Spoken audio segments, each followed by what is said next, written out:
ओम श्री।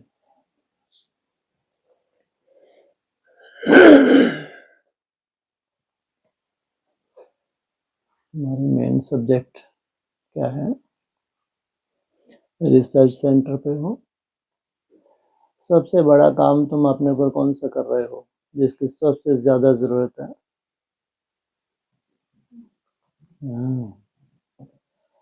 मुख्य है ही मन को कंट्रोल करना या मन को अमन बनाना।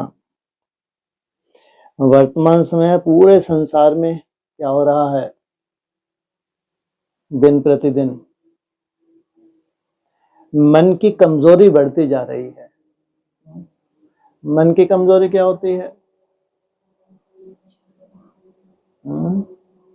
माना मन इतना कमजोर हो गया कि वो छोटी मोटी परिस्थिति को भी स्वीकार नहीं कर रहा। जब मन स्वीकार नहीं कर रहा तो मन टॉर्चर हो रहा है, और जितना मन टॉर्चर होगा, अशांत होगा, वो फिजिकल तुम्हारी जो शरीर है ठीक ठाक है, इसमें क्या उत्पन्न कर देगा? व्याधि उत्पन्न कर देगा। और अगर तुम्हारा मन पावरफुल है तो कैसी भी व्याधि हो क्या कर दे? उसका इलाज कर ले। इसलिए बाबा ने कहा मन के मौन से नहीं रंगत। और मन क्या है? पकड़ में आता है? क्या बोला उसको? क्या है ये? घोड़ा तो फिर भी पकड़ में आ जाता है। क्या पकड़ में नहीं आता? वायु को पकड़ना बहुत असंभव। घोड़े में तो फिर भी पकड़ लोगे, लगाम लगा लोगे। लेकिन जिस स्टेज तक तुमको जाना है, शून्य तक जाना है, वहां वायु तत्व नहीं है। हमारी यात्रा कोई छोटी मोटी नहीं है। मन को तो फिर भी लगाम लगाने वाला लगाया नहीं लगाया? लगा लिया, जबकि वो भी इतना आसान नहीं है, तो भी लगाया है। लेकिन तुमको तो कहां तक जाना है? ये ऊपर इतना सूक्ष्म है मन। मन की भी क्या स्टेजेस है? नहीं है। एक तो स्थूल स्टेज है मन। जब तुम मन को रोकते हो तो क्या होता है? मोटे रूप में फर्स्ट स्टेज में मन को रोकने की कोशिश कर, जब नहीं रुकता मन तो कहां जाता है? कहीं भी जाता है तो पीछे पीछे किसको भी ले जाता है? अपने पीछे। हाँ, तीसरे नेत्र को भी वहीं ले जाता है। ये बहुत मोटा रूप है। मन के पीछे बुद्धि को जाना ही है। अभी तुमने मन के मोटे रूप को कंट्रोल कर लिया तो भी सूक्ष्म में मन चल रहा है। जो सूक्ष्म में मन चल रहा है वो सूक्ष्म हवाएं हैं। सोचो, उन हवाओं को कंट्रोल करना जिसको निर्विकल्प समाधि कहते हैं। कंपटीशन तुम्हारा सोचो कितना आसान है कह देना। क्या वैल्यू है आपकी? है कोई वैल्यू? समझ की वैल्यू है तुम्हारी। ध्यान रखना, तुम्हारी समझ में क्यों आया भाई? लाखों ब्रह्मा कुमार को समझ में क्यों नहीं आया? थोड़ा सा इस बात के ऊपर चिंतन किया करो। तुम्हारी ही समझ में क्यों आया है, लाखों के समझ में क्यों नहीं आया? जरूर पिछले जन्म के संस्कार। क्या है? जरूर तुम्हारे संस्कार रहे हैं जो तुम्हारी ही समझ में आ रहा है और लाखों की समझ में नहीं आ रहा। और अगर समझ में नहीं आया तो आप अपने ऊपर काम कर नहीं सकते। सबसे पहले चाहिए समझ, माना ज्ञान चाहिए, समझ चाहिए। अगर समझ नहीं है तो क्या काम करोगे तुम? क्या रिसर्च करोगे? क्या उसके रिजल्ट निकालोगे? तो क्या आपको लगता है ये जमदे जामदे हो जाता है? हो सकता है। इसलिए बार बार अक्सर रोज ही रिपीट होता है, जितना और उतना। क्या खत्म होता जा रहा है तुम्हारा? जितना जितना तुम्हारा भक्ति मार्ग क्या होता है? खत्म होता है। क्या होता है भक्ति मार्ग? भावनाओं के आधार से जो तुमने भविष्य के काल्पनिक जो तुम एक चित्र बना लेते हो वो कभी भी साकार होने वाले नहीं है। होता है ना? ब्राह्मण अक्सर क्या करते हैं, अपने भविष्य को लेके एक चित्र अपना बना लेते हैं। इसलिए बाबा कहते हैं ये पढ़ाई है, ये समझ की बात है। जितना तुम समझदार बनते जाते हो उतना ही उस समझ को प्रैक्टिकल जीवन में लाना, इसको पढ़ाई कहा है। ठीक है? सब मान्यता देते हैं मन को क्या करने में, और साइंस है इसलिए तेरे को कोई दरकार नहीं है, हैं? कोई आप क्या क्या आपको पूछे या आपको कोई की जरूरत है क्या किसी की जरूरत? बिल्कुल नहीं। किसके लिए कर रहे हो? स्वयं के लिए कर रहे हो कि आनंद तुमको खुद को लेना है भाई। 5000 वर्ष में तुमको एक बार मिला है और तुमने आनंद ही नहीं लिया, फोकट उड़ते रहे गैसी गुब्बारे बन के। सार क्या निकला? जीवन का ही सार निकला, भगवान मिला है। तो भगवान की हाइट कितनी है? जी मुरली के हिसाब से कोई गिनती नहीं कर सकता कितने माइल्स ऊपर रहते हैं, सोचो। इनके पास तो इतना पेट्रोल भी नहीं है, अंतरिक्ष का ही पार नहीं पा सकते, और तुम कितने माइल्स ऊपर जाते हो। सोचो, वहां समय है वहां समय। यह है तुम्हारी साइंस। जहां समय ही नहीं है तो सोचो तुम्हारी स्पीड। सिंपल भाषा में बाबा ने क्या बोल दिया मुरली में? रॉकेट से भी तेज। रॉकेट की स्पीड अगर आपको नहीं मालूम तो सर्च कर सकते हैं। जहाज की स्पीड कैसी होती है देख सकते हैं। जहाज से कितनी गुना अधिक रॉकेट की स्पीड होती है, तब जाके अंतरिक्ष में जाते हैं वो, इस गुरुत्वाकर्षण से पार हो जाते हैं। तो तुमको कहां तक जाना है? कहां बैठा तुम्हारा बाप? परम धाम में बैठा है। कितनी स्पीड है, तैयारी में ही बहुत समय लग जाता है। तुम्हारे उड़ने की जो तैयारी उसमें ही बहुत समय, इसी में तुमको ज्यादा तकलीफ होती है। कब उड़ूंगी कब उड़ूंगी, अब परिभाषाएं ज्यादा निकलती जा रही हैं, समझ में ऐसा आता जा रहा है कभी उड़ भी पाऊंगी मैं? सोचो, इतना संशय है, शोभा देता है? सोचो, इतनी बड़ी बात अपने अंदर अगर आती है, कभी मैं उड़ भी पाऊंगी? तो सोचो। और पढ़ाई पढ़ रहे हैं कहाँ? नई दुनिया में। पढ़ाई नई दुनिया की, अपने प्रति इतना भी संशय नहीं है कि मेरी एडमिशन हुई है मेरी इच्छा से नहीं हुई है। कोई आके तो देख ले अपनी इच्छा से। केवल यही है, नई दुनिया पर्दे के अंदर ही रहेगी। इसका कायदा देखा है आदि में? वो आदि नहीं, कौन सी आदि? जी, अरे आदि कोई सैंपल बताओ बाप ने गुप्त रखा। हाँ, क्यों एनएस की ऐसी रूपरेखा बनाई कि कोई वहां जा ही नहीं सकता? अगर किसको मालूम भी एनएस, लेकिन किसी के उसको एड्रेस ही नहीं है, जाके दिखा दो। एक सैंपल रूप में दिखाया। भविष्य में जब प्रैक्टिकल नई दुनिया होगी मालूम पड़ जाएगा, लेकिन तुम वहां जा नहीं सकते, कायदा नहीं है। क्यों दिखाया? कभी ऐसा कभी हुआ ही नहीं। सोचो आप, नई दुनिया की सौगात तुमको दी है, तुमको क्या कर दिया? एकदम डिटैच। और वहां जो भेजे जाते थे, जो भी बहनों को भेजते थे, कैसी होती थी? उनमें और ज्यादा क्वालिटी ना हो, एक क्वालिटी बाबा बताते थे, दूसरों की अपेक्षा इनमें क्या है? नष्टो मोहापन है। ये क्वालिफिकेशन होती थी, जिनको भी परख शक्ति के आधार से बाप भेजते थे।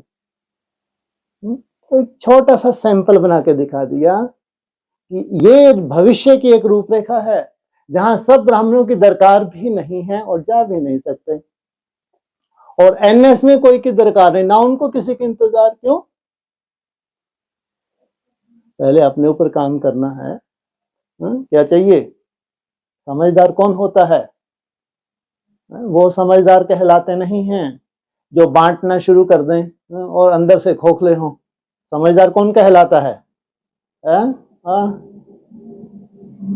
आओ आके पानी पी लो, और उनको प्यास ही नहीं है, हद कर दी।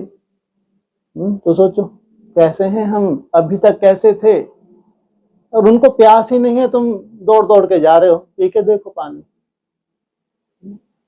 प्यासे तो सब हैं भाई, प्यास बढ़नी है, मन है ही नहीं इनके पास, इतना कमजोर मन है। और ब्राह्मणों की दुनिया तो बहुत बड़ी आफत है, इनके हिसाब से चुप हो तो कहाँ जाने वाले हैं ये। अभी तो थोड़ा बहुत भगवान ने अगर संभाला है तो किनको संभाला है एनएस के बाहर?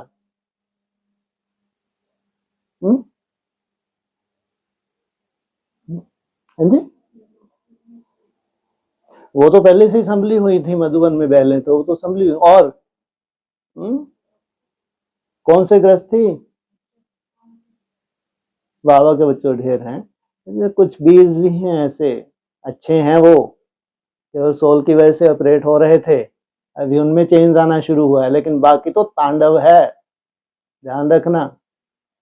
ब्राह्मणों की दुनिया में तांडव है। और मन तो रहना ही नहीं है। ना स्वयं के ऊपर निश्चय रहेगा, ना बाप के ऊपर निश्चय रहेगा। बहुत बड़ा धोखा हो चुका है। अभी तो दूध का दूध और पानी का पानी होना है। तुमको अगर समझ मिलनी है तो समझ के आधार से तुम अगर मन को धीरे धीरे होता है, क्या हो रहा है तुम्हारा? स्थिर मन हो रहा है, तो इसमें टाइम लगता है। और ये इसमें प्राप्ति कब तक चलेगी? ये कभी नहीं भूलना चाहिए। कब तक? पूरे 5000 वर्ष। सतयुग त्रेता में इसकी कोई दरकार ही नहीं है भाई, इतना सुंदर डिसिप्लिन है, कोई दरकार नहीं। और जहां दरकार है वहां तुम्हारा मन क्या हो रहा है? पूरी तुम्हारी जो पावर्स है वहां यूज कर रहे हो तुम। सोचो, हर युग में तुम एक्स्ट्राऑर्डिनरी हो। किस आधार से? तुम्हारा व्यक्तित्व इतना सुंदर है, और कहां बना वो व्यक्तित्व? तो सोचो, ये है तुम्हारी मेहनत। प्राप्ति छोटी नहीं है, प्राप्ति बहुत बड़ी है, और कंपटीशन बहुत बड़ा है। इसलिए पहले पहले धीरे धीरे तुम्हारी समझ तो आ जाए, पूरी तरह समझदार तो बन जाओ। ये भक्ति मार्ग, इसलिए बाबा ने एक मोटे रूप में बोल दिया एडवांस में, जिसका भक्ति मार्ग का अगर अंश भी है तो शरीर छोड़ना पड़ेगा। तो इसका मतलब उस दुनिया में अंश है ही नहीं, भक्ति मार्ग है ही नहीं, भविष्य का कोई काल्पनिक है ही नहीं, कल्पना है ही नहीं, बस अपने ऊपर काम करते हैं। कल्पना कर सकते हो? जब ये मन थोड़ा सा भी अमन होने लगता है, तुम्हारे सुख की पराकाष्ठा शुरू होने लगती है। ये मन जो सबसे ज्यादा दुखदाई बना हुआ है, जिसको लाख रोकने के बाद भी क्या हो रहा है, अपने को मैं क्या महसूस करते हो? फेलियर। जब ये तुम्हारी पकड़ में आ जाएगा तो सोचो तुमको कितना सुख देगा। और वो सुख तुम्हारा बढ़ता जाएगा, कभी भी कम नहीं होना। ध्यान रखना, कभी भी कम नहीं होना, निरंतर उसको बढ़ते ही जाना, और हल्का होता जाएगा। जितना ऊपर जा रहा है उतना ही हल्का होता जा रहा है, उतनी एकाग्रता तुम्हारी बढ़ रही है।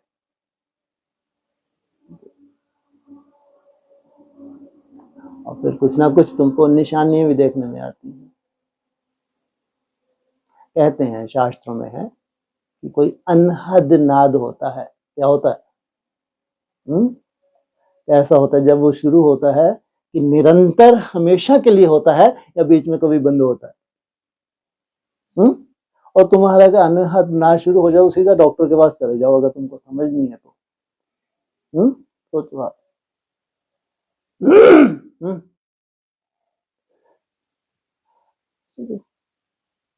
कितना सूक्ष्म है ये सब्जेक्ट। तुम्हारा अनहद नाद जब शुरुआत होता है, तुम्हारे लिए कोई वैल्यू नहीं, या तो तुम कहां पहुंचते हो?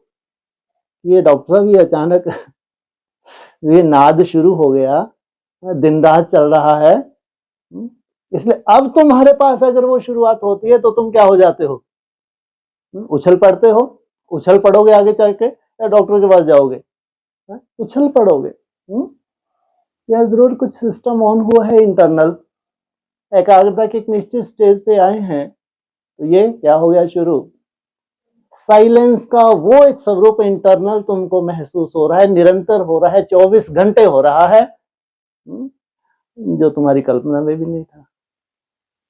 इसकी अनुभूतियां अलग अलग हैं, सबको एक से नहीं।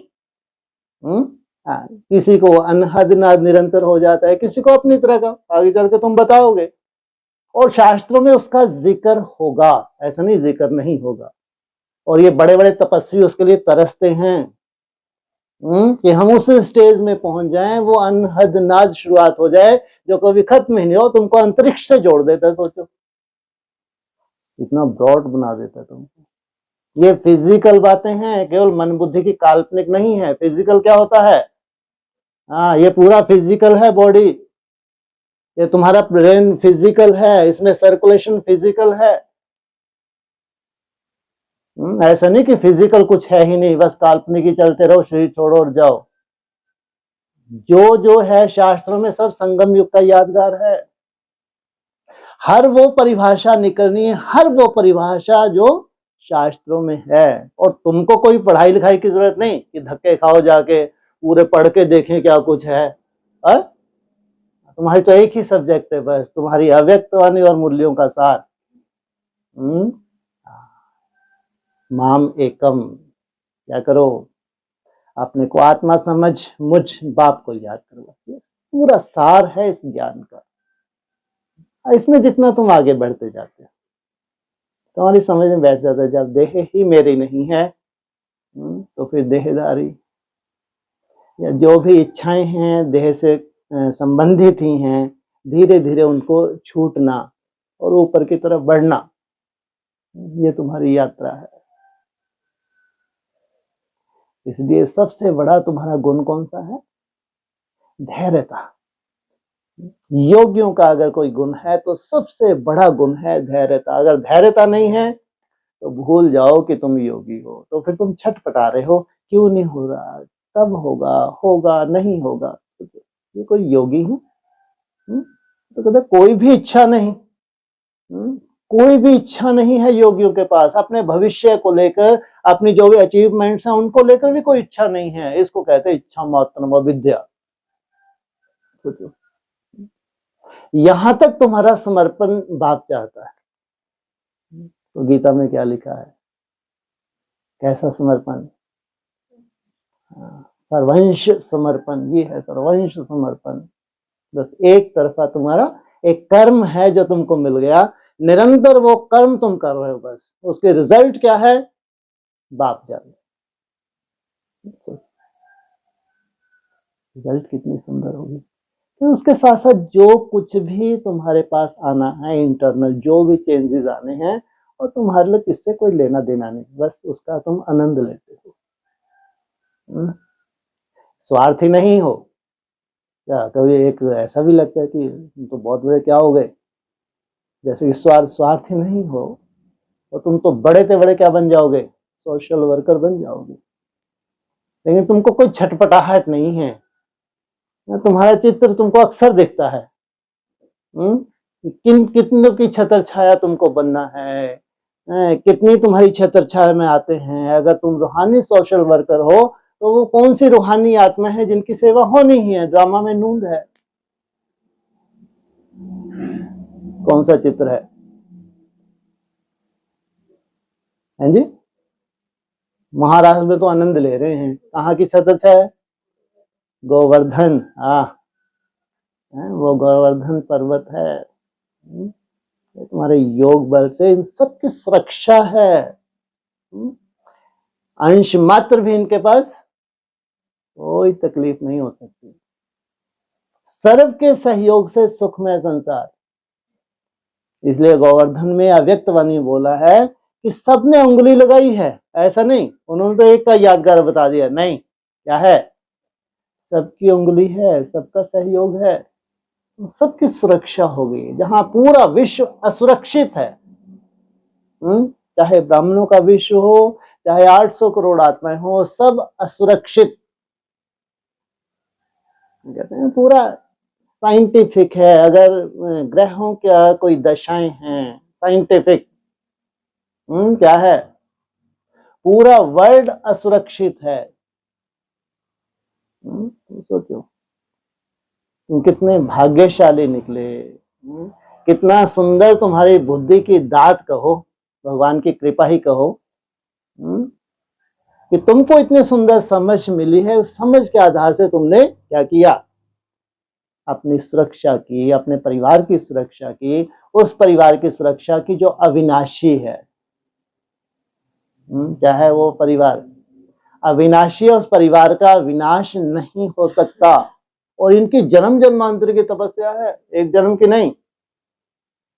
इसलिए उन्हीं की बुद्धि में लास्ट में वो समझ बैठती है, उस समझ के आधार से वो निरंतर पुरुषार्थ करते हैं, निरंतर एक तरफा, पीछे मुड़ के नहीं देखते।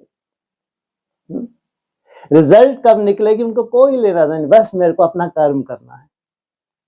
इसलिए तुम्हारा याद भी क्या है?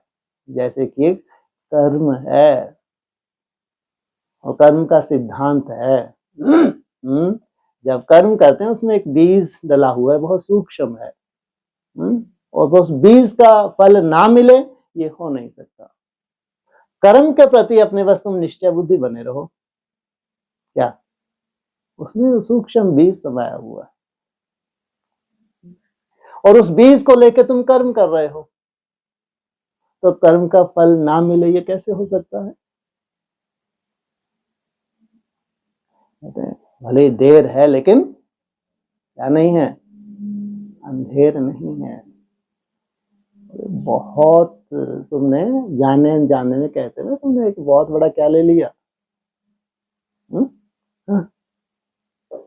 मुसीबत मोल ली। एक टारगेट जो तुमने ले लिया, खेल खेल में ले लिया, लेकिन ऐसे नहीं लिया है, जरूर क्या है, पिछले जन्म की तुम्हारी तपस्या है। तो रिजल्ट तुम्हारे हाथ लगने में टाइम लगता है, लेकिन अब जो तेजी से होगा, अब मुरली का जो पॉइंट है वो यहाँ जरूर तुमको अक्सर याद रहना चाहिए। अगर 10 मास का गर्भकाल है तो जड़ अवस्था उसकी कितने समय की है? हाँ, 3 नहीं, 6 मास गर्भ में रहा है ना।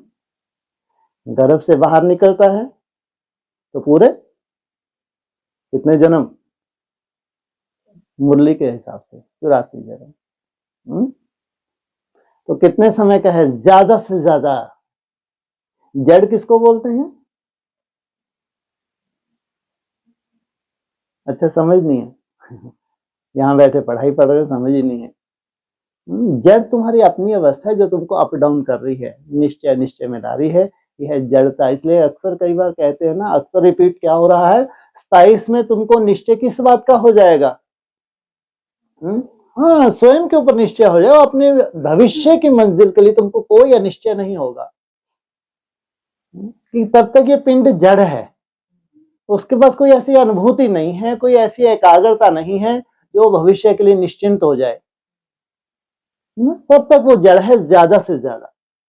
इसलिए 27 तक का अक्सर डिस्कशन होते कि 27 में जो तुम अपना पूरा रिकॉर्ड रखो, एक एक दिन का अपना रिकॉर्ड रखो, भट्टियों का रिकॉर्ड रखो, भट्टियों में अप डाउन का रिकॉर्ड रखो, भट्टी में किस तरह की माया आ रही है, व्यर्थ के रूप में है, नेगेटिविटी के रूप, सब रिकॉर्ड रखो। ये बहुत काम का है ये रिकॉर्ड। फिर जब तुमको स्पेशल चांस मिलता है, उसमें एक सुंदर एकाग्रता की अनुभूति भी होती है तुमको। कई बार तो ऐसा तुमको अनुभव होंगे कि जैसे कि उड़ के कहाँ पहुंच गए। बहुत सुंदर सुंदर जो अनुभूतियां भी होती हैं, उनको एज ए साइड सीन लेते हो, तो भक्ति मार्ग की तरह अपने को सर्टिफिकेट नहीं देते, बस हो गया काम। इसलिए पूरा रिकॉर्ड चाहिए, ताकि तुम्हारा आगे चल के जब क्या होगा, अब पिंड पूरा जब तैयार हो गया तो किसको प्रवेश करना है? हाँ, तुम्हारी आत्मा अब नहीं बन गई, तुम्हारी मन बुद्धि पूरी तरह से नहीं बन गई। अब पुरानापन उसमें पूरी तरह से खत्म हो गया, इतनी निश्चय बुद्धि बन गई, एक नई तरह की उसको अपने सामने अपनी दुनिया को देख पा रही है। सोचो आप, सोचो आत्मा क्या है? मन बुद्धि तो है। पुरानी मन बुद्धि और नई मन बुद्धि, समझ की तो बात है ना। तो वो पिंड तुम्हारा इतना सक्षम हो गया, आत्मा इतना निश्चय बुद्धि बन गए, जैसे अब आत्मा ने प्रवेश कर लिया, अब उसको पुराना कुछ भी नहीं दिख रहा है। जो भी अप डाउन था, जो भी अपनी कमी कमजोरी थी, जो भी बाधाएं थी, वो अपनी जगह होंगी थोड़ी बहुत, लेकिन अब वो निश्चय में नहीं है। उसको तो सीधा अपना बस जैसे चिड़िया की आंख, भविष्य मेरी मुट्ठी में ही है। तो कितनी बड़ी बात है। जबकि भविष्य टाइम पीरियड निश्चित है, लेकिन इतना निश्चय हो जाए कि ये भविष्य मेरी मुट्ठी में ना खेल हो गया। इसलिए कहते हैं 27 तक ही पूरा चक्कर कंप्लीट हो जाएगा। इसलिए जो दुनिया में बोल रहे हैं, बहुतों की टचिंग हो रही है कि 27 में संपूर्ण विनाश हो जाएगा, तो जरूर 27 में वो दुनिया तैयार हो जाएगी। लेकिन तुम पढ़ाई के आधार से जानते हो कि वास्तविक हकीकत क्या है 27 की। कैसे चेतना आती है, नई चेतना आती है, कैसे तुम निश्चय बुद्धि बनते हो। जो जड़वत था कभी कभी, जो अप डाउन में तुमको लाता था, वो तुम्हारा एक पुरुषार्थ की सीमा क्या हो गई, पूरी हो गई, है ना। तो उसको वो कहेंगे वो चक्कर वक्कर होते हैं कोई, अरे कोई ऐसे चक्कर वक्कर नहीं होते, बाबा ने कहें, लेकिन है तो, है ना। अगर साइंटिफिक है तो एकाग्रता का खेल तो है। और पूरी तरह से एकाग्रता से अगर आत्मा प्रभावित हो रही है तो अनेक जन्म को उसके हिसाब किताब वो कट रहे हैं, तो अभी तो ऊपर ऊपर की तरफ जा रही है। तो ऊर्ध्वगामी शक्ति क्या है, आप इतने हल्के हो जाए, मन बुद्धि आपके ऊपर निरंतर ऊपर रह रही है, जैसे कि पूरी शक्ति तुम्हारी ऊर्ध्वगामी हो रही है। यही शास्त्रों में है, और शास्त्रों का तुम प्रैक्टिकल रूप यहाँ धारण कर रहे हो। इसलिए सबसे बड़ी अगर तुम्हारी विशेषता अगर कोई है तो वो है तुम्हारी समझ, समझ का बढ़ना। ये है इस पढ़ाई का स्वरूप। यह भावनाएं धीरे धीरे छूटती जा रही हैं, क्योंकि भावनाओं का कोई रोल है नहीं। ये अभी तो कहते हैं भगवान कर देगा, भगवान के बन गए, हमने तो बस बाबा सब कुछ संभाला, ये चीजें नहीं है, है ना। हाँ, तुम्हारी समझ बढ़ती जा रही है, समझो तुम्हारी यात्रा बढ़ रही है, और ये बढ़ेगी। जितना मन बुद्धि तुम्हारी एकाग्र हो रही है, ये बढ़ेगी, बढ़ना ही है, पूरा खेल ही इसी का। कितना वैल्यूबल है 27। 27 की वैल्यू अगर पूछनी हो तो कौन से पूछो, नई दुनिया में पूछो, क्योंकि प्रैक्टिकल कर रहे हैं। और कानों कान किसको खबर भी नहीं लगनी है, ध्यान रखना, किसी को नहीं मालूम 27 में क्या हो रहा है, कैसे हो रहा है, कैसे वो गर्भ काल क्या हो रहा है, जिसको हरि ने गर्भ कहा है, कैसे परिपक्व हो रहा है। कोई एक व्यक्तिगत क्या नहीं है, वो तो एक संगठन है जो परिपक्व अवस्था में चला गया। अब बड़े डिस्ट्रक्शन हो तो हो, हाहाकार मचे तो मचे। ब्राह्मणों की दुनिया में अब तो बड़े बड़े हो तो वो इंसिडेंट सब हो जाए, मुक्ति तो मिल जाए, छोटी सी नहीं है। तुमने स्थापना कर डाली, अब जो भी रचना है दूर दूर तक भी वो रचना है, तुम्हारी ही रचना है भाई, है कितनी है रचना।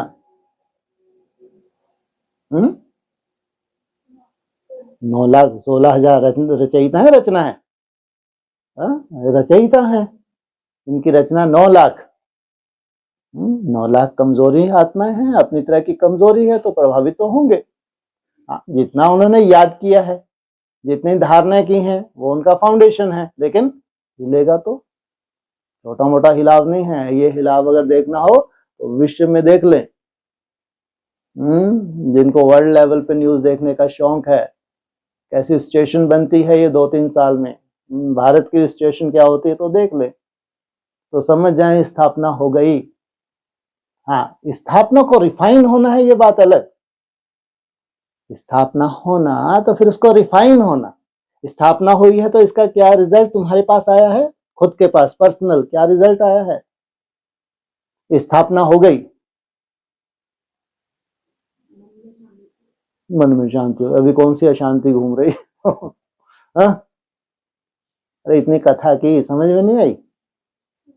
हाँ, स्वयं के प्रति निश्चय, किसको लेके निश्चय, हाँ भविष्य जो भी रूपरेखा है, उसके रिजल्ट तुम्हारी मुट्ठी में आ गई।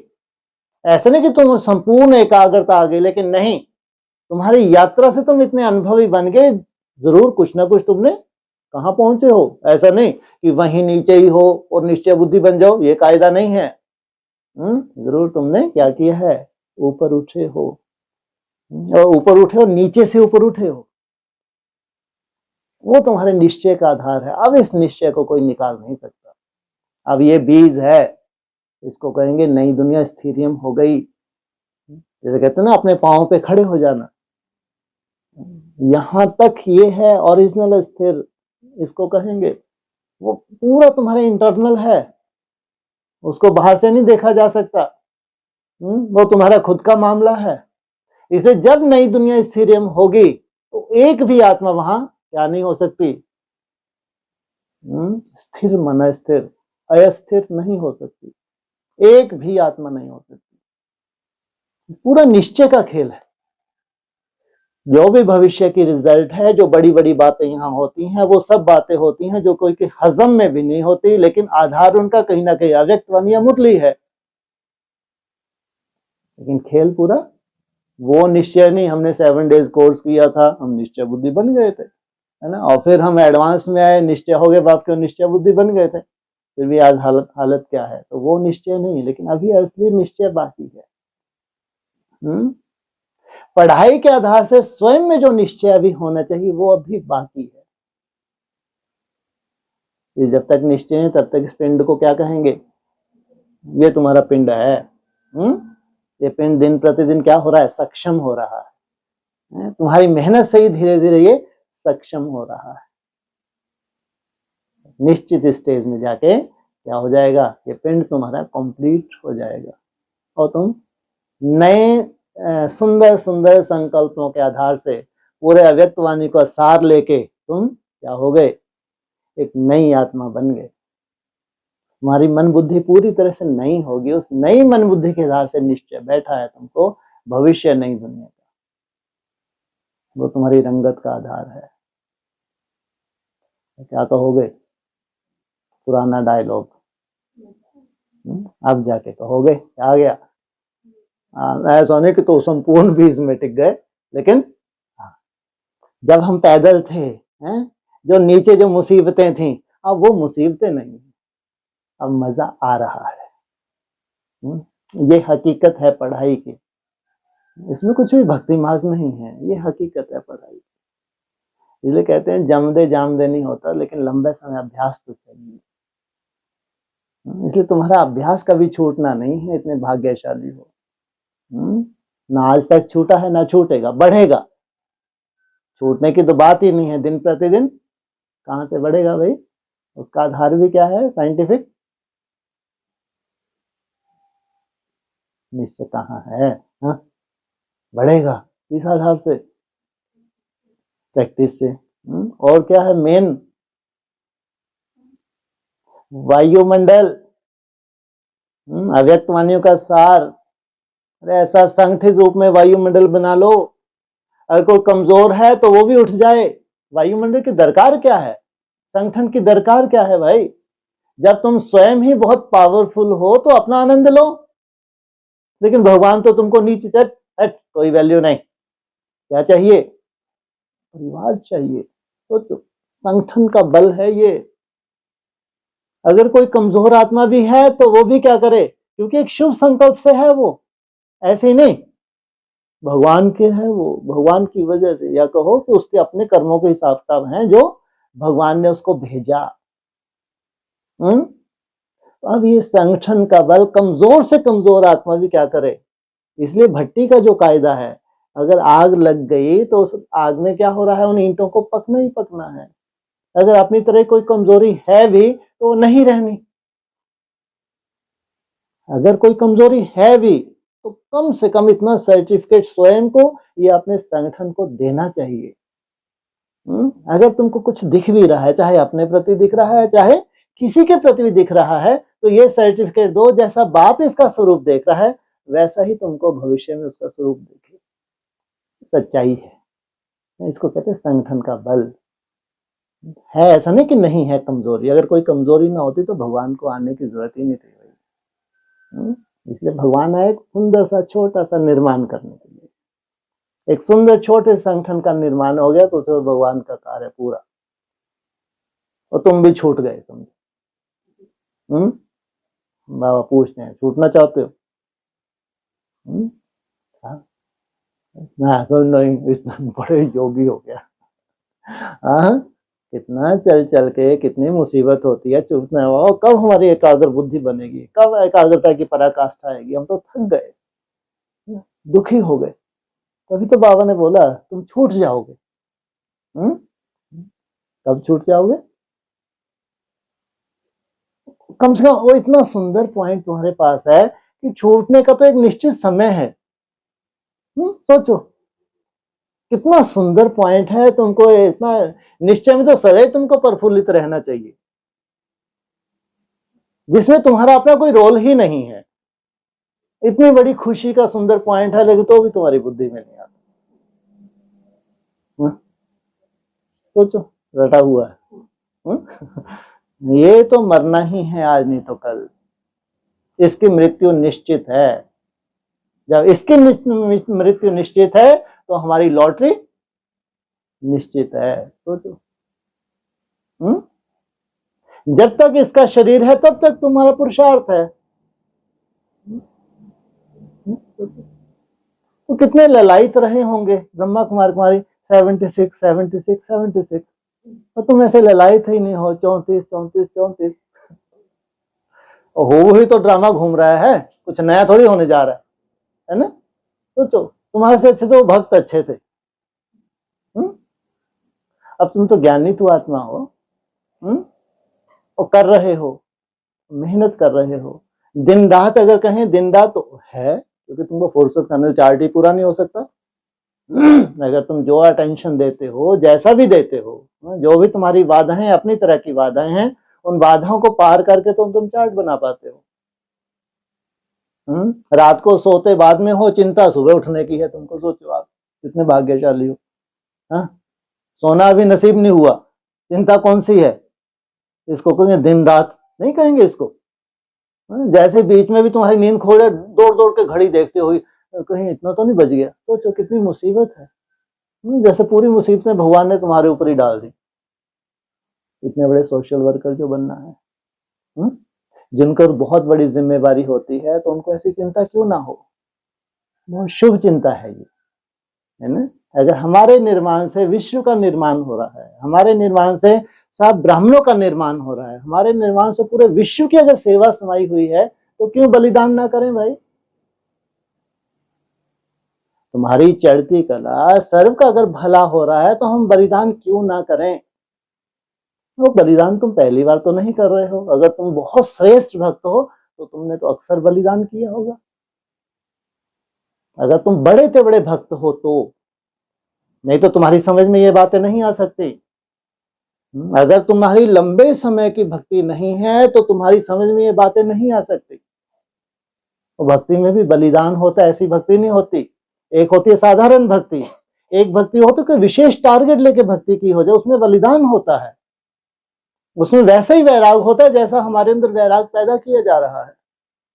ऐसा वैराग होता है तब उनकी भक्ति का फल उनको मिलता है। तो कोई नया नहीं है, तुम्हारा ये पुराना संस्कार है। तभी भगवान ने तुमको चुना है। इसलिए रिजल्ट ज्यादा दूर नहीं है। सबसे खुशी की बात कौन सी है कि, है जी, जल्दी से ये मरे है और अपनी लॉटरी लगे। सोचो कितने भाग्यशाली हैं। जब तुम्हारा शरीर छूटे, और तुम्हारा शरीर छूटने से क्या होना चाहिए? मुरली का महावाक्य, सन्नाटा तो ठीक है, क्या होना चाहिए? कोई कोई है, हाँ, सेवा होनी चाहिए। मुरली ने बोला है, कोई कोई ऐसी भाग्यशाली आत्मा है, जब इनको मृत्यु होगी तो उनकी मृत्यु भी सेवा करेगी।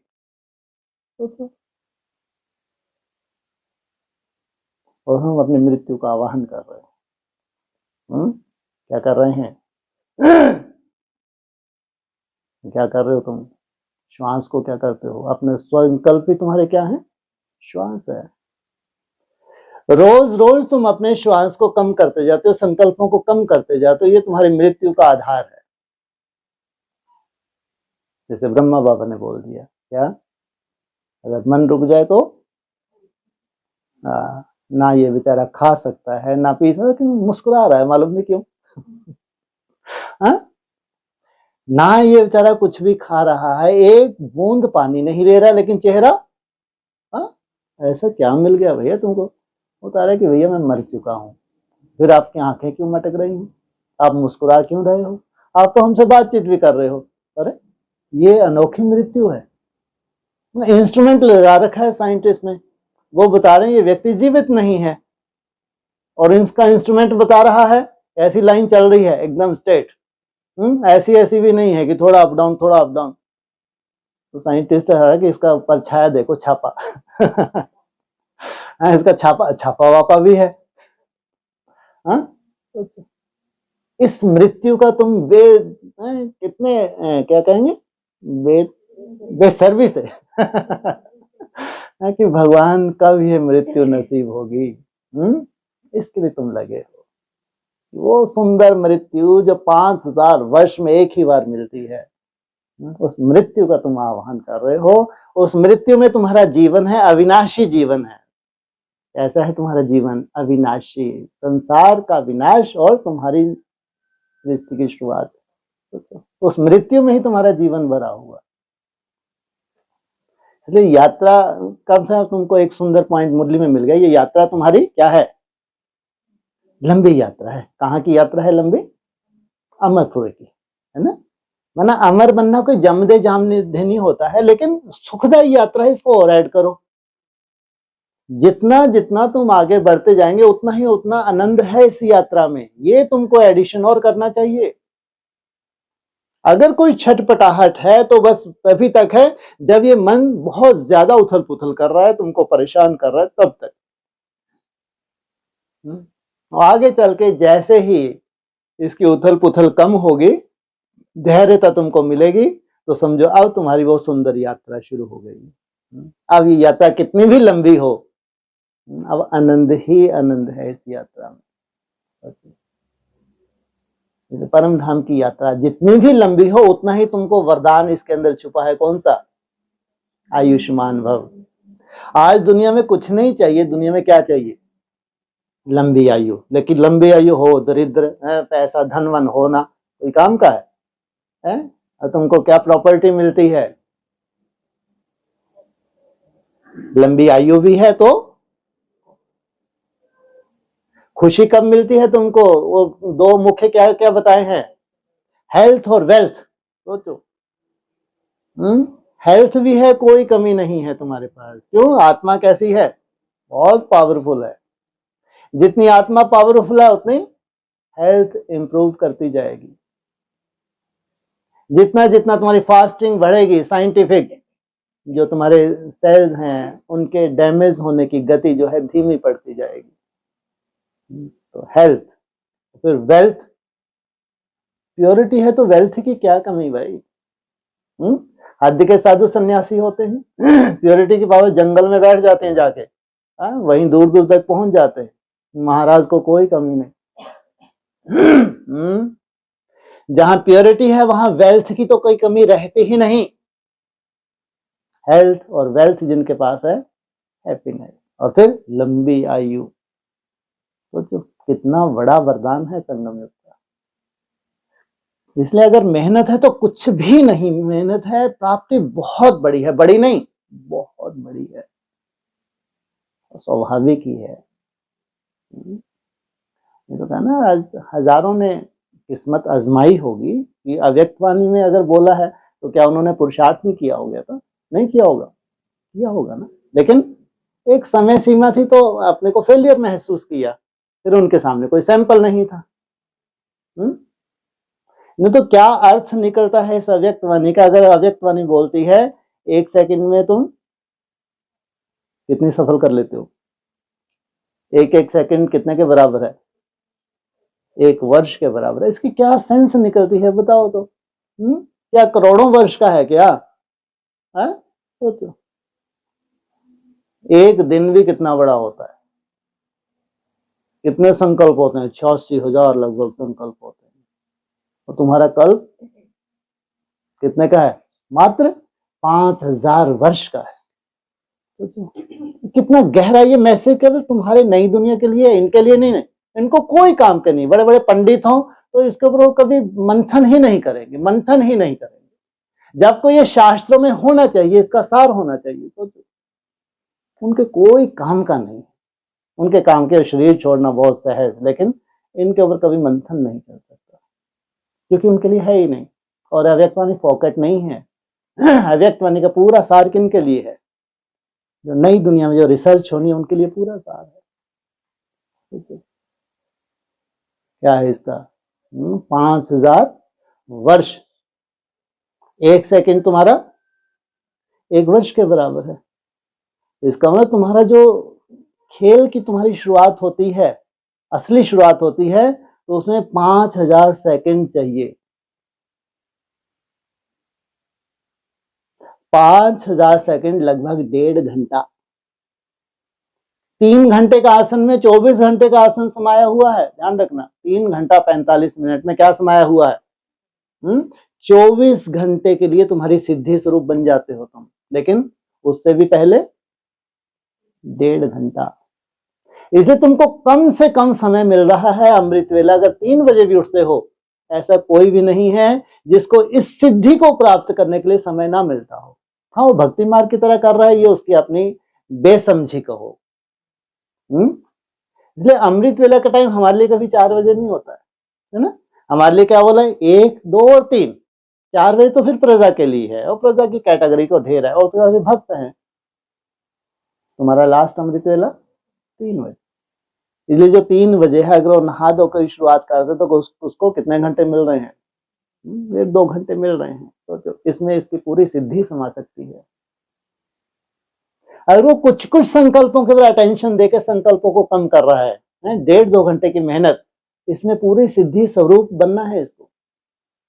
रिजल्ट नहीं कोई विशेष निकल रही है, लेकिन लगातार निश्चय बुद्धि होकर लगा हुआ है कि ये अमृत वेला है, अमर भव की वेला है, और अमर भव का वरदान इसमें छुपा हुआ है।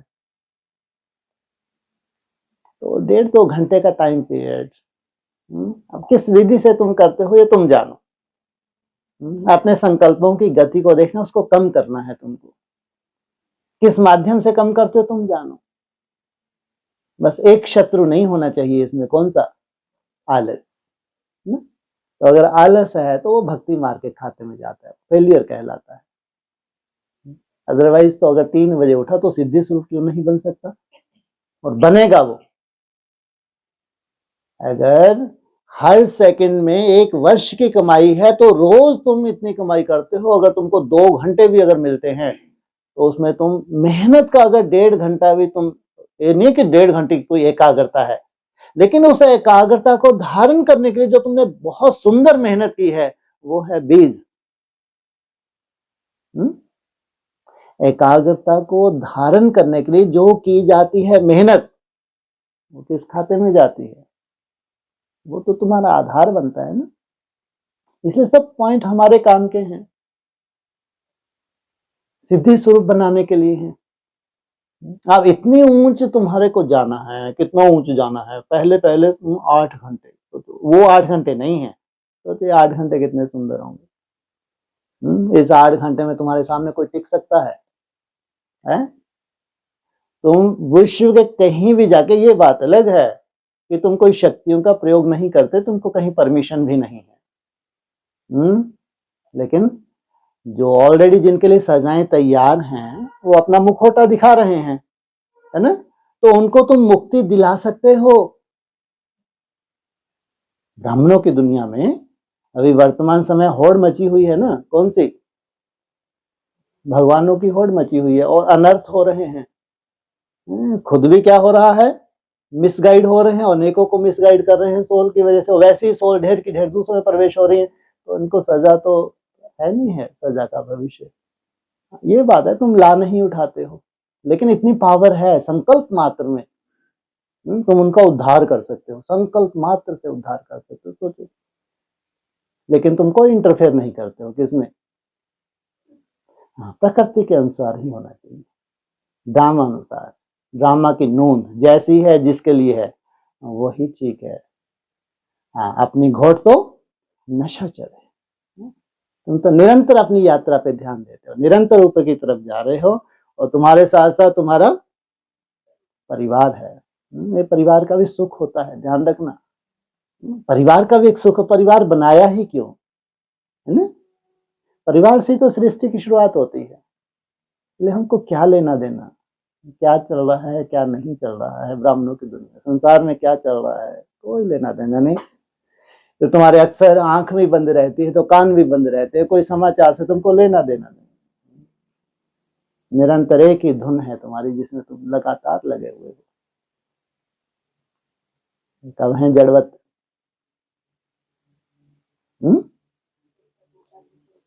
अरे कोई तिथि तारीख तो बताओ, तिथि तारीख में ये तो अभी इतनी कथा सुनी है। हाँ, ये 27 में ये पिंड कैसा बन जाएगा। ये पिंड तैयार हो जाएगा। पिंड तैयार हुआ तो आत्मा प्रवेश करेगी। तुम्हारी आत्मा वो पुरानी थी जो क्या होती थी, अप डाउन होती थी। अब ये नया रूप धारण करके निश्चय बुद्धि बन के अब ये प्रवेश हुई है। अब ये कह रही है मजा आ गया। क्या पहले जो आत्मा थी कोई काम की नहीं थी, अप डाउन हो रहा था, निश्चय निश्चय निश्चय अनिश्चय इसमें चल रही थी, लेकिन प्रैक्टिस कर रही थी। लेकिन वो प्रैक्टिस करते करते कुछ ना कुछ परफेक्शन आ गई है इसके पास। उस परफेक्शन के आधार से निश्चय बुद्धि बन गई, जैसे इसका नया स्वरूप है ये। तो जब इसका पिंड परिपक्व हुआ तो अब ये पिंड में प्रवेश हो गई। अब 6 मास के बाद इसको बाहर, 6 मास मानिंद 6 वर्ष, वहां 4 मास 24 से 27 लास्ट, 24 से 28, 4 मास मीन 4 वर्ष। वो शूटिंग यहाँ होती है। तो 10 वर्ष में आदि भी मिले थे और फिर बीच में भी एडवांस में तुमको 10 वर्ष मिले और अंत में भी तुमको खेल पूरा 10 वर्ष का ही है। खास दिल्ली के लिए कितने वर्ष का है खेल? 10 वर्ष में कब्रिस्तान से परिस्तान। तो पूरे दिल्ली वासी क्या हो जाएंगे, जो भगवान को दिल देते हैं और भगवान की दिल लेते हैं, क्या बन जाएंगे? ये परिस्तान बन जाएंगे। इसलिए मन की चिंता नहीं करनी है ना। मन को टाइम लगता है, लेकिन तुम्हारा जो अभ्यास है लगातार, ये किस खाते में जा रहा है? निरंतर कहीं ना कहीं तुम आगे बढ़ रहे हो, जो तुमको अभी दिखाई नहीं दे रहा, लेकिन आगे बढ़ ही रहे हो। इसलिए सबसे बड़ा सॉलिड अगर तुमको कोई घन मिल गया है ना, हाँ, कौन सा घन? श्याम घन। हाँ, अगर तुमको घन हथौड़ा मिल गया है तो कौन सा हथौड़ा हाथ में आया तुम्हारे? हाँ, कभी ना कभी इसके सर पे पड़ेगा घनश्याम। इसका श्यामपना पूरी तरह समाप्त। ये मर गया, अपनी लॉटरी लग गई। नाम क्या क्या पड़ गया उनका? घनश्याम। तो कितने भाग्यशाली हैं, कितनी खुशी। भाग्यशाली होते हैं, भविष्य की लॉटरी देखते हैं तो खुशी क्यों ना हो। अच्छा, हमने जो इन्वेस्ट किया है इसका इतना गुना इतना सुंदर रिजल्ट सामने आ रही है तो खुशी क्यों ना हो गई। निश्चय का ही खेल है।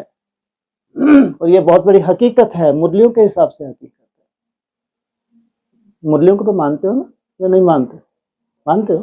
अव्यक्तवाणियों को मानते हो? फिर बचा ही क्या है? जो मुरलियों को मान्यता देते हैं, अव्यक्तवादी को मान्यता देते तो काम हो गया।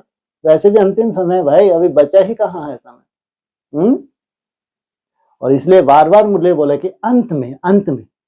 मुरली में अक्सर क्या बोला है? तुम्हारी कर्मातीत अवस्था भी अंत में। और वो घूमते फिरते तुम भी कहाँ पे पहुंच गए? अंत में पहुंच गए, दूसरे दूसरे जन्म ले लेके। वो अंत की रंगत तुम्हारे लिए अंत अति सुहावना। सुहावना नहीं, अति सुहावना है। बढ़िया।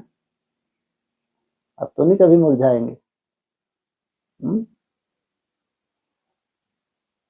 किस आधार से मुरझाहट खत्म होती है हमारी? पुरुषार्थ नहीं, पुरुषार्थ तो तुम्हारा अप डाउन कर रहा है। एक महामंत्र साक्षी दृष्टा, भविष्य को लेके निश्चिंतता। इसलिए जिस माहौल में आज तुम हो, कम से कम ये तो देख लिया करो, जिस माहौल में हो, अगर बाबा कहता है मनसा में कितने भी तूफान आए लेकिन कर्म इंद्रिय से कोई भूल ना हो, तो तुम निरंतर आगे बढ़ रहे हो या डाउन पार हो रहा है? सोचो, निरंतर आगे बढ़ रहे हो। तुम्हारा कोई हिसाब किताब है ही नहीं, वो देख ही नहीं रहा। एक स्टेज तुम्हारी वो आती है कि जब तुम बहुत सुंदर स्टेज पकड़ लेते हो, वहां तुमको तो एक संकल्प भी नहीं चलना चाहिए, अब तुम्हारी मुट्ठी में आ गए तुम्हारे संकल्प। अव्यक्तवाणी क्या कहते हैं, अगर एक संकल्प भी चल गया तो वायुमंडल खराब हो जाएगा। तो माना इस वक्त तुम्हारी मुट्ठी में है, वो भी तुम्हारी स्टेज है और ये भी तुम्हारी स्टेज है।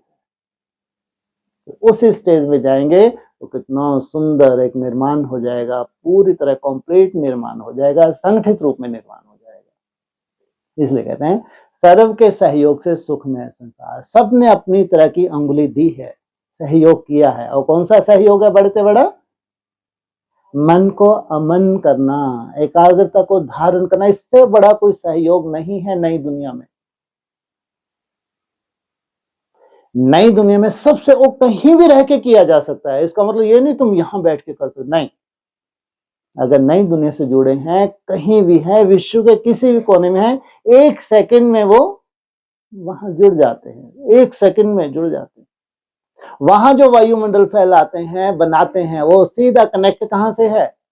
नई दुनिया से। इससे बड़ा कोई सहयोग नहीं है। नई दुनिया अगर आती है तो किस आधार से आती है? मन के आधार से। तुम्हारे मन सुंदर बन जाते हैं तो नई दुनिया आ जाती है। इसलिए वाइब्रेशन की पावर सबसे बड़ी पावर। तो तुमको अगर दिन भी गिनने हैं, महीने भी गिनने हैं, अगर ईयर भी गिनने हैं, तो तुम्हारे सामने हर स्टेप चढ़ते जाओगे और निश्चय बुद्धि बनते जाओगे। इसे कह ज्यादा नहीं है। अभी जो तुम्हारा 3 मास का अभी आने वाला है, कब से? 25 दिसंबर से जो 3 मास की भट्टी है, उसी में तुम अपनी रंगत को देखना। उसकी तैयारी तुम्हारी कितनी सुंदर कर रहे हो तुम अभी। ये तुम्हारी तैयारी ही है। जो भी युद्ध है ये तैयारी ही है। जो भी तुम्हारे पास माया आ रही है, अपनी तरह की माया आ रही है, उसकी चिंता नहीं, लेकिन उस माया को क्रॉस करके तुम जो अपना चार्ट मेंटेन कर रहे हो, ये तुम्हारी युद्ध है, ये तैयारी है। तो उसमें ऐसा हो नहीं सकता कोई भी ये महसूस ना करे कि हमारी कुछ ना कुछ वृद्धि हुई है, लेकिन इतनी सूक्ष्म तुम्हारा दृष्टिकोण बन जाएगा जो तुम अपनी अवस्था की वृद्धि भी देख सको। ये भी बन जाएगा, बनना हो, तभी तो स्टूडेंट कहेंगे। अगर अपनी वृद्धि को ही ना देख सको तो कहेंगे स्टूडेंट भाई। देख सकोगे, और देख कब सकोगे? जब तुम्हारा क्या होना चाहिए? पिछला पूरा रिकॉर्ड तुम्हारे पास होना चाहिए। जो तुम डायरीज मेंटेन करते हो, कुछ तो रिसर्च होगी ना भाई, है ना? अगर मुरली में बोला है तुमको रोज का अपना चार्ट रखना चाहिए, तो कुछ रिसर्च है उसके अंदर। ऐसी तो भगवान के महावाक्य नहीं है ना, तो कुछ रिसर्च है। कितना भी डाउनफॉल है, तुमको चार्ट मिस नहीं करना है। कितना भी डाउनफॉल है, वो ही तुमको दर्शन कराएगा भविष्य के रूप में। ओम शांति।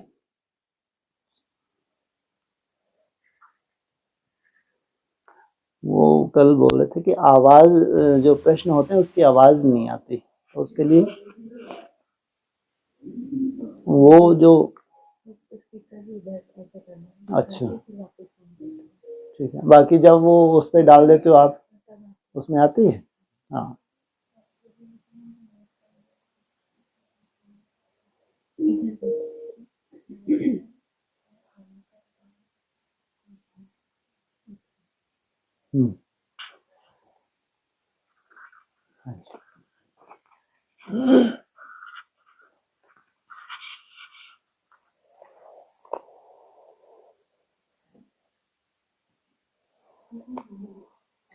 हाँ जी।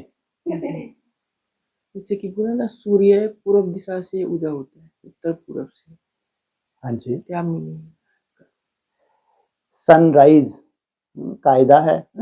यज्ञ की शुरुआत भी हुई तो कहाँ से? पूर्व से। चाहे कोई भी दुनिया हो, हमारी कितनी दुनिया है? बेसिक दुनिया है, तो उसकी यज्ञ की शुरुआत कहाँ से हुई? पूर्व से, है ना? फिर एडवांस की दुनिया है, उसकी भी शुरुआत बीज की कहाँ से? पूर्व से। नई दुनिया की शुरुआत कहाँ से होती है? केवल पूर्व से नहीं, पूर्व में भी बिल्कुल कहाँ? पूर्वी बंगाल। वो कौन सा डिस्ट्रिक्ट? खुलना डिस्ट्रिक्ट। तो ये तो इतना और ज्यादा पूर्व में पहुंच गए। जो बॉर्डर भी नहीं देख रही है तो है, सोचो। ये तो इनके लिए तो कोई बॉर्डर भी नहीं है, क्योंकि बॉर्डर सब खत्म होने हैं, तो क्यों देखेंगे ये बॉर्डर? तो इनको कहाँ पहुंचाया है? एकदम भैया तुम तो पूर्व में ही जाओ, ये वेस्ट बंगाल नहीं। कहाँ बैठे हैं? सोचो कैसे कैसे कोई बंगाली होंगे वहां पे। सोचो कैसे उनके संस्कार होंगे। कलकत्ता से नहीं, पूर्वी बंगाल, वो खुलना डिस्ट्रिक्ट। तो सोचो बाबा के बच्चे कहाँ कहाँ छुपे हुए हैं। सबसे गरीब कंट्री है हमारे आस पड़ोस में बांग्लादेश, गरीबी के नाम में, तो वहां बाबा के बच्चे छुपे हों, तो सनराइज कहाँ से कहेंगे? पूर्व तो बहुत बड़ा है ना। पूर्व में भी बाबा ने डिस्कशन में बताया, उनसे डिस्कशन हुई थी कि जहां से पर्दा खुलता है। तो ये सिचुएशन सोचो, क्योंकि सनराइज अगर है, दिशाएं हैं, तो उसका महत्व है। सनराइज होता है पूर्व से, लेकिन यज्ञ का विस्तार कहां से हुआ? पश्चिम से। यज्ञ की शुरुआत बीज का हिस्ट्री में जाते हैं तो कलकत्ता, लेकिन वहां फिर यज्ञ कहां शिफ्ट हो गया? सिंध, हैदराबाद, कराची, वो पश्चिम। विस्तार वहां से हुआ, और फिर वहां से सिंध कहां चला गया? पाकिस्तान में चला गया। फिर वापस यज्ञ कहां आ गया? माउंट आबू, वो भी पश्चिम। पूरा लाइट हाउस अगर बनना है, पूरे संसार में अगर प्रत्यक्षता होनी है, तो उसकी नूंद कहां से होती है? पश्चिम। पश्चिम से क्यों, पूर्व से क्यों नहीं?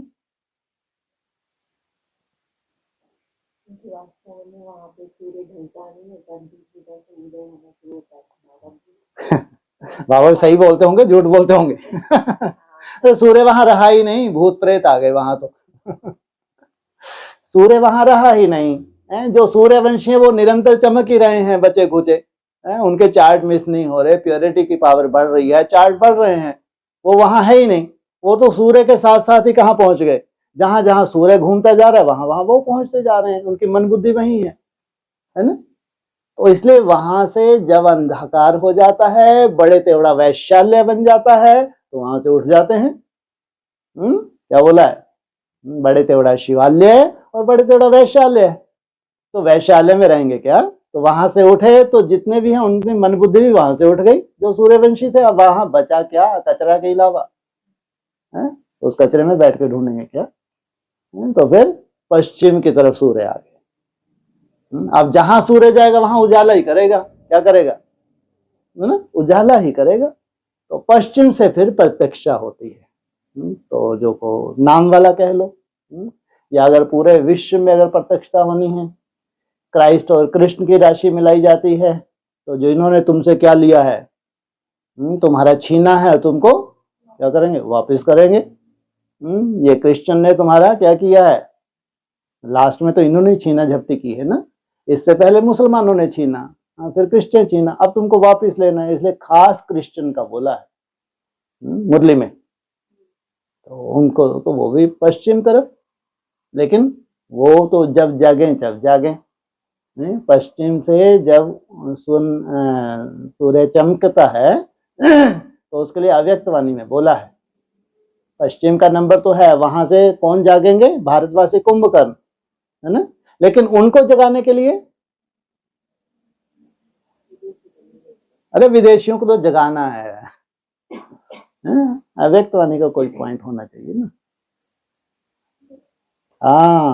दिल्ली का परिवर्तन तो भारतवासियों का परिवर्तन, भारतवासियों का परिवर्तन तो विश्व का परिवर्तन। विश्व में खास जो वेस्टर्न कंट्री हैं वहीं से नाम वाला होगा। फिर भारत के कुंभकर्ण जागेंगे, जिनकी कान पे जो ही नहीं रेंग रही थी, क्योंकि भारतवासी वैसे बेचारे बट्ठल से हो जाते हैं, है ना। वो बहुत चातुर है रिसर्च के लिए। आप कहीं भी चले जाओ विश्व में, कोई रिसर्च हो, ऐसे दौड़ दौड़ के एक्सेप्ट करते हैं, दिन रात एक कर देते हैं। कोई वैल्यू नहीं है तुम्हारी रिसर्च की भारत में, ध्यान रखना, कोई वैल्यू नहीं। इसकी वैल्यू होगी वो फॉरनर्स है तो देवता धर्म की याद में। हमको अभी तक याद है जब हम माउंट आबू जाते थे, मेरे को कभी भी अपने इंडियन भारत का जो से कॉटेज में बैठता था, मेरे तो ये नियम था, बैठे तो 8-10 घंटे बैठना ही है, नाश्ता करके खाना, फिर कुटिया में बैठे। लेकिन 4-6 यंग फॉरेनर्स कोई ना कोई बैठे रहते थे, भारतवासी कोई नहीं दिखता था, लेकिन फॉरेनर्स कोई ना कोई हमेशा ही बैठे रहते थे। ये बहुत चातुर हैं कुछ नया करने के लिए, रिसर्च करने के लिए। ये तुम्हारी जो रिसर्च है इनके काम की नहीं, ब्रह्मा कुमारी के काम की नहीं है, क्योंकि हमारी दीदी हैं, दादाएं हैं, तो कौन ऐसा हो सकता है, लेकिन वो फटाक से कैच कर लेंगे। तो विदेश से ही नाम वाला होना है, लेकिन कब कैच करेंगे? पहले भारतवासियों ने प्रैक्टिकल कर दिखाया, जिस स्टेज तक गए, है ना। अब उनको फिर last so fast, fast so first जाना है, लेकिन जगाया उनको भी किन्होंने जगाया? भारतवासियों ने जगाया ना। लेकिन फिर कुंभकर्णों को उठाने के लिए तो वो निमित्त बने। तो पश्चिम का अपना महत्व है, पूर्व का अपना महत्व है, लेकिन लास्ट में पश्चिम से ही प्रत्यक्षता होती है। पूर्व का महत्व है बीज का, जो बीज है, बेनेंट्री जो मिसाल मुरली में है कि उसका बीज का महत्व है इस शुरुआत, सनराइज।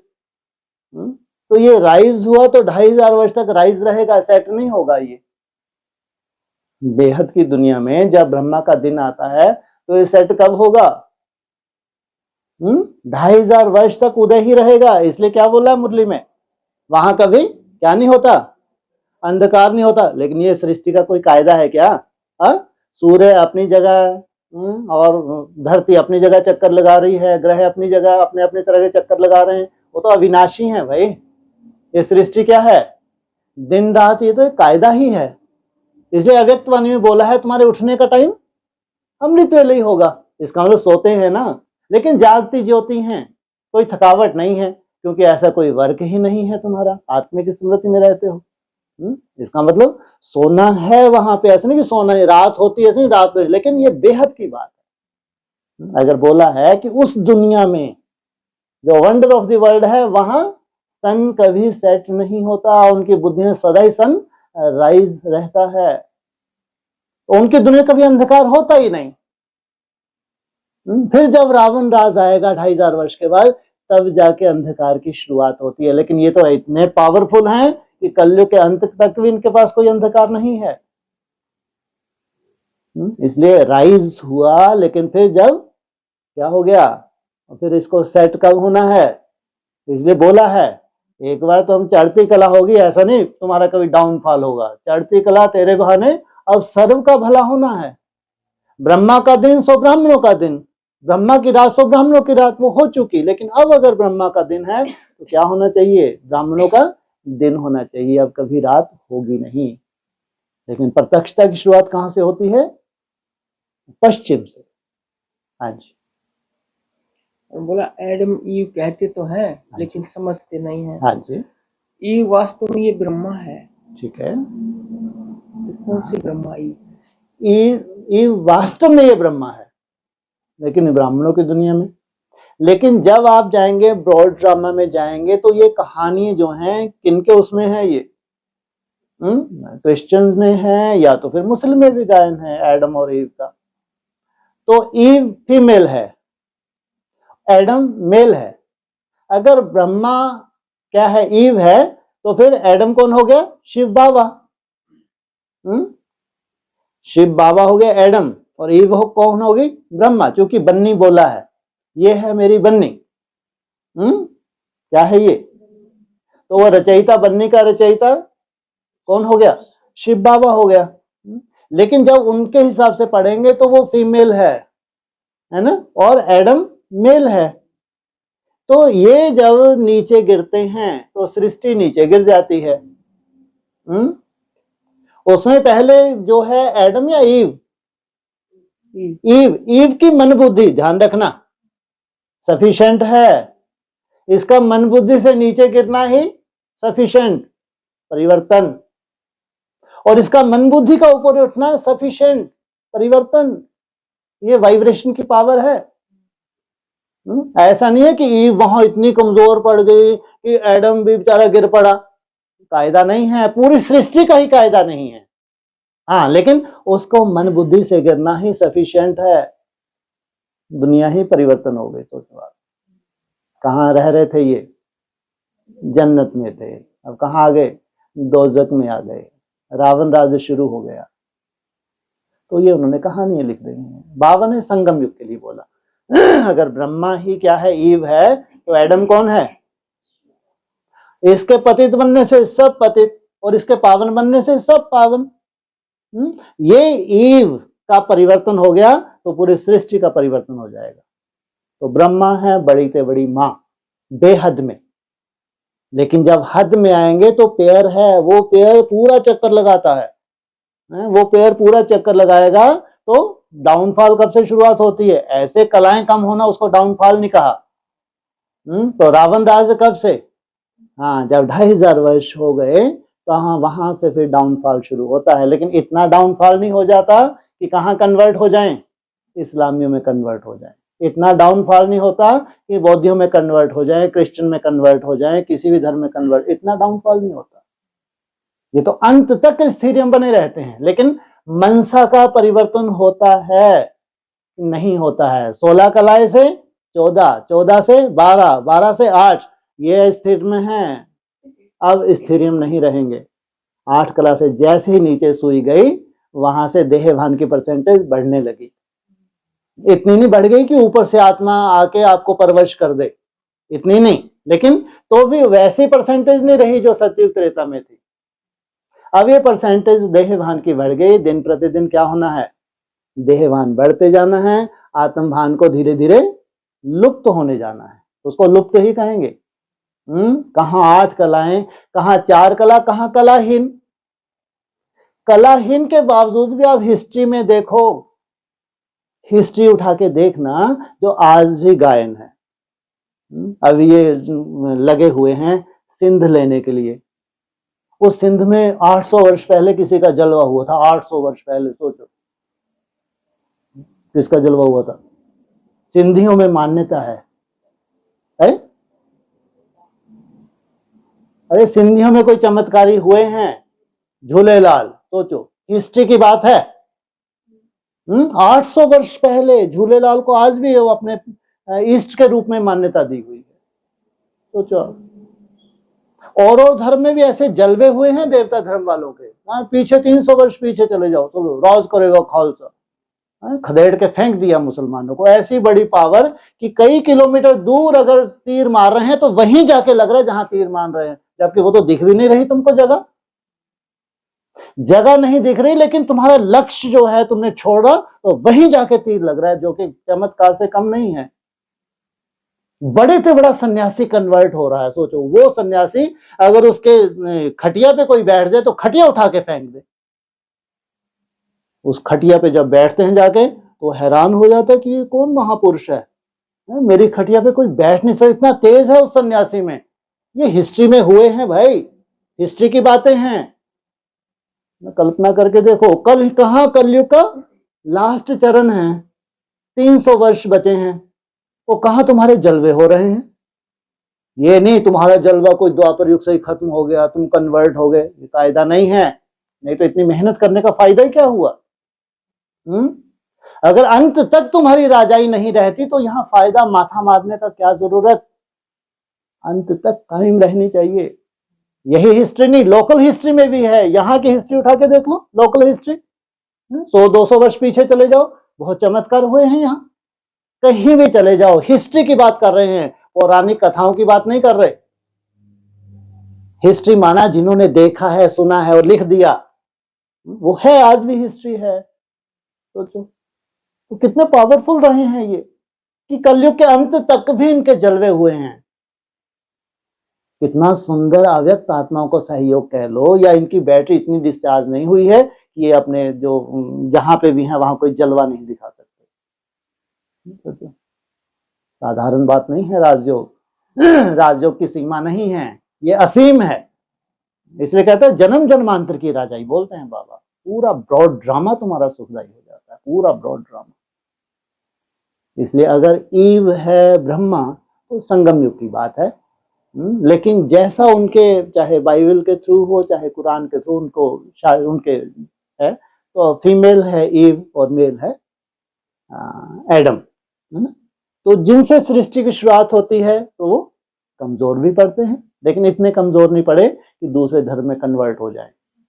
वो तो छोड़ो, उनकी वंशावली भी अंत तक जलवे दिखाती है। सोचो आप, इतनी पावरफुल ये आत्माएं हैं।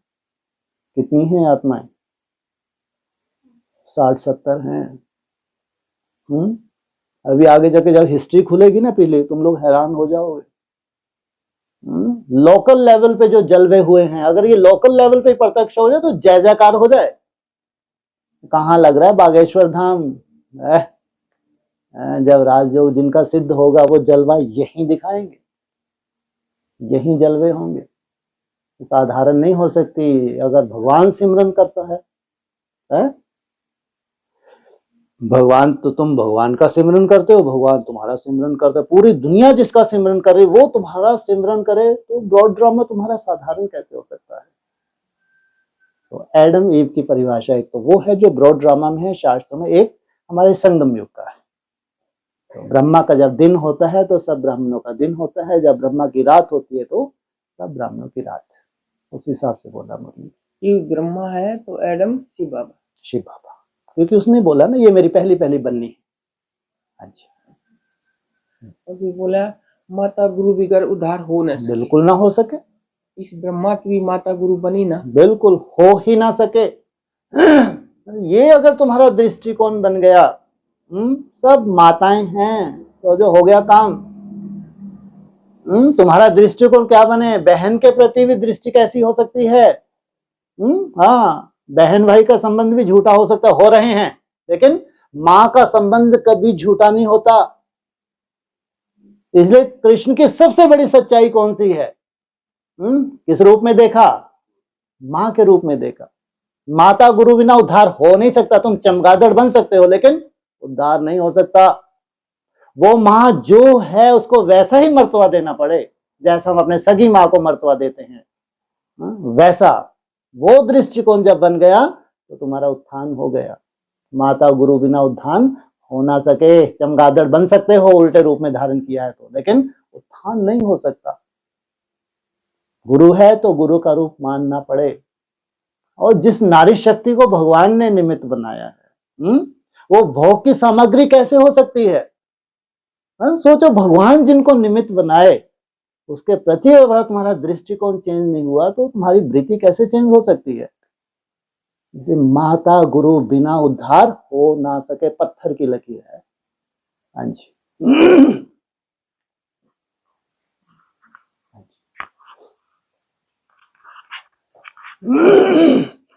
आज जो अभी डायरेक्ट क्लास में पूरी बात आई ना कि जब तक ऊपर नीचे हो रहे हैं, हाँ जी, तब तक जड़त्व में ही पिंड है। आप लोग। हाँ जी, हाँ जी, हाँ। तो वही मेरा क्वेश्चन था कि बाबा हर मुरली में बार बार हम लोगों को याद दिलाते हैं कि मुझे याद करो, याद करो।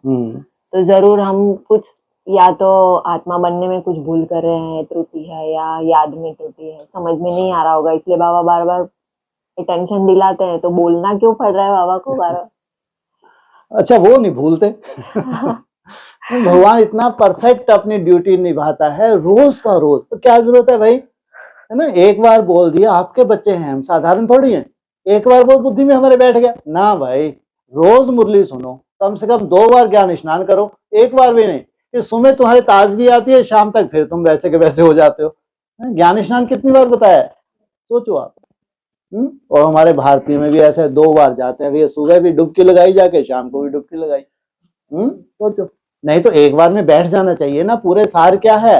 बस मन मनाभव है। सुबह भी रट्टा लगाया तो, क्योंकि शाम तक आते आते फिर वो रट्टा काम किया और फिर अलवेलापन अपनी तरह का आ गया, अपनी तरह के 100 संस्कार आ गए, और फिर मैं सुन लिया अपन ने, फिर बैटरी चार्ज हो गई, वो काम हो गया, है ना? इसलिए बाबा को रोज रोज रिपीट करना पड़ता है ताकि वो ताजगी बनी रहे। ताकि ऐसा नहीं कि याद नहीं कर रहे बच्चे, लेकिन वैसा उमंग उत्साह बना रहे। इसलिए क्लासेस की नोंद है।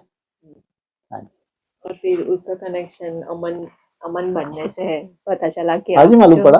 नहीं, मतलब कि ये कि ऐसा कुछ फिक्सेशन हो जाएगा। जैसे ये है ना, जरूर किसी चीज में जब खुशी नहीं मिल रही है या जो प्राप्ति है वो पता नहीं चल रही है, तभी ये बोलना पड़ रहा है ना बाबा को। बिल्कुल बिल्कुल बिल्कुल, तभी तक कुछ संभालना पड़ रहा है ना?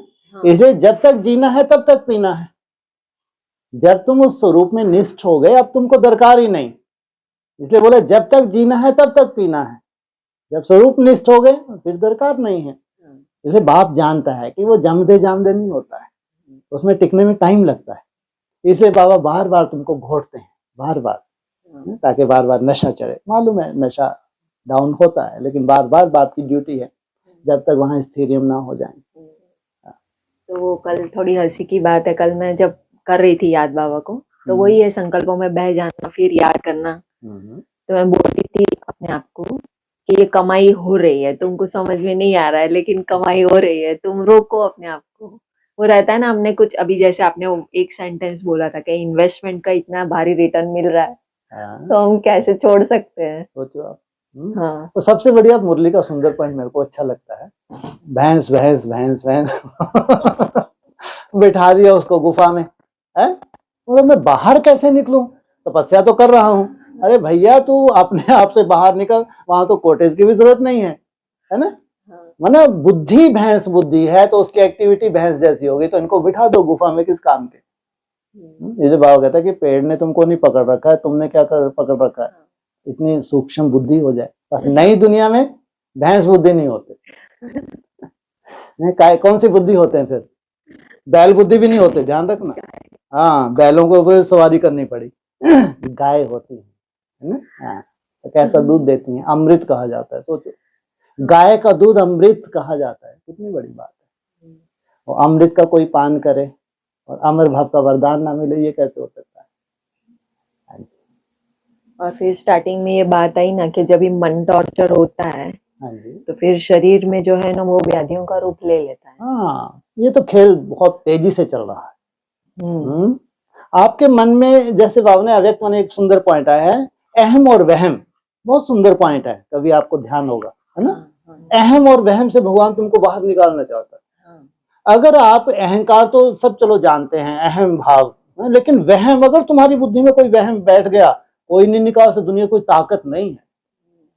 डॉक्टर बताएगा ये भैया कुछ नहीं है, हमने सब कुछ करके देख लिया, कुछ नहीं है तुम्हारे अंदर, लेकिन वो वहम बैठा हुआ है, वो वहम जो तुम्हारे अंदर बैठ गया, वो व्याधि का रूप धारण कर लिया। उसको कहते हैं मन की कमजोरी।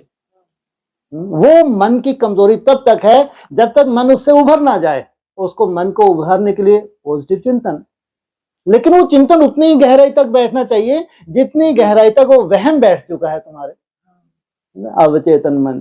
सोचो, वहां जो चीजें बैठ गई उनको निकालना, लेकिन असंभव नहीं है, साइंस मानती है, लेकिन तुम्हारा चिंतन इतना गहरा हो जाए कि जो आखिरी तक तुम्हारे बैठ गया, वहम के रूप में तुमने धारण कर लिया, जबकि हकीकत है ही नहीं, है ना। तो वो तुम्हारा वहम खत्म हो जाए, तुम्हारा मन यहां तक पावरफुल बन जाए।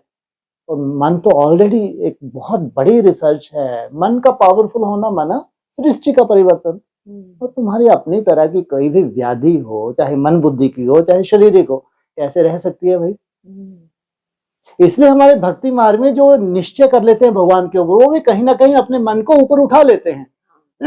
जैसे होता है, जैसे किन्हीं का ये टारगेट रोज मेरे को मंदिर जाना है, तो उनकी भावना बैठी कि मैं रोज मंदिर से जुड़ा हूं तो भगवान का मेरे को सहयोग मिलना है, तो वो निश्चय पूर्वक एक भी दिन मिस नहीं करते। तो पूरा साइंटिफिक है, तो उनकी भावना का फल उनको मिलता है। ऐसा नहीं क्योंकि देवी की कृपा उसके ऊपर हो रही है कि ये बहुत इतना सुंदर है, कभी मिस नहीं करता है, लेकिन उसका अपनी तरह का जो निश्चय है बैठा हुआ, वो निश्चय काम कर रहा है। तो उसने मन ने स्वीकार कर लिया कि यहां से मेरे को हमेशा सेफ्टी मेरी होनी है, मैं इसको नहीं छोड़ सकता। अब छोटी मोटी बातें वैसे ही नहीं उसको कोई बाधा पैदा कर पाती, तो हर बार बोले कि देखा ना, मेरे हनुमान जी की कृपा होगी, मेरे गणेश जी की, मेरी देवी जी की कृपा होगी। तो मन का खेल है पूरा। लेकिन मन इतना पावरफुल बन जाए, उनको तो हद की छोटी छोटी बातें, उससे उभरना है तो सफिशिएंट है उनका निश्चय। और हमको तो बेहद में अनेक जन्मों का जो छोटी मोटी व्याधि है उनसे उभरना है। जो उनसे उभरने के लिए तैयार है, उनके लिए छोटी मोटी बातें तो कोई मायने नहीं रखती। इसलिए तुमको सबसे सुंदर पॉइंट, नथिंग न्यू, तो कितनी बड़ी बात बोल रही, तो इसका बहुत गहरा अर्थ है, साधारण नहीं है ये। कोई भी परिस्थिति बन रही है और तुम बोल रहे हो नथिंग न्यू, सोचो, माना तुम इसमें से निकल गए। नथिंग न्यू का मतलब ये नहीं कि परिस्थिति खत्म हो गई, नहीं, लेकिन तुम्हारी मन बुद्धि से बाहर आ गई, कुछ नया नहीं हो रहा है, 5000 वर्ष पहले भी हुआ था। अब तुम जब बाहर निकले तो बहुत अच्छे से इसका समाधान सोच सकते हो, इसका समाधान कर सकते हो। जब तुमने स्वीकार कर लिया मेरे साथ ऐसा क्यों हो गया, मैंने तो बहुत समर्पण किया, मैं तो बाबा के लिए बहुत निश्चय बुद्धि थी, ये तुम्हारी ये हालत हो गई, तो कहाँ से बाहर उभरे? क्या तुम ट्रीटमेंट करोगे, चाहे फिजिकल हो चाहे मेंटली हो? इसलिए मन का बहुत बड़ा रोल है। इसलिए भगवान आया है तुम्हारे मन को मजबूत करने। तुम्हारा मन पावरफुल हो गया, समझो खेल खत्म। बुद्धि जो तीसरा नेत्र है वो एक अलग पावर है, ध्यान रखना। लेकिन यहां बात हो रही है मन की। मन जीते जगत जीत, सोचो कितनी बड़ी बात है। जिसने मन को जीत लिया उसने जगत को जीत लिया। सोचो। तो यहां फिर राजयोग में दो तुम्हारी जो प्रैक्टिस है, मन और बुद्धि की प्रैक्टिस, इनका अपना अपना फंक्शन है।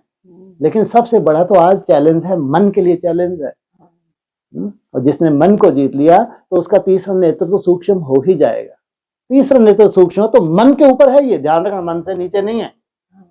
बुद्धि क्या है, चाहे डिसीजन पावर हो, ये मन के ऊपर है। और तीसरा नेत्र कहां तक तुमको पहुंचाएगा? तुम स्वयं आत्मा बन जाओगे, पूरा देहभान शिफ्ट हो गए, इसकी गोद में पहुंच जाओगे, बाप की गोद में पहुंच जाओगे। इतना बड़ा कमाल है तीसरे नेत्र का।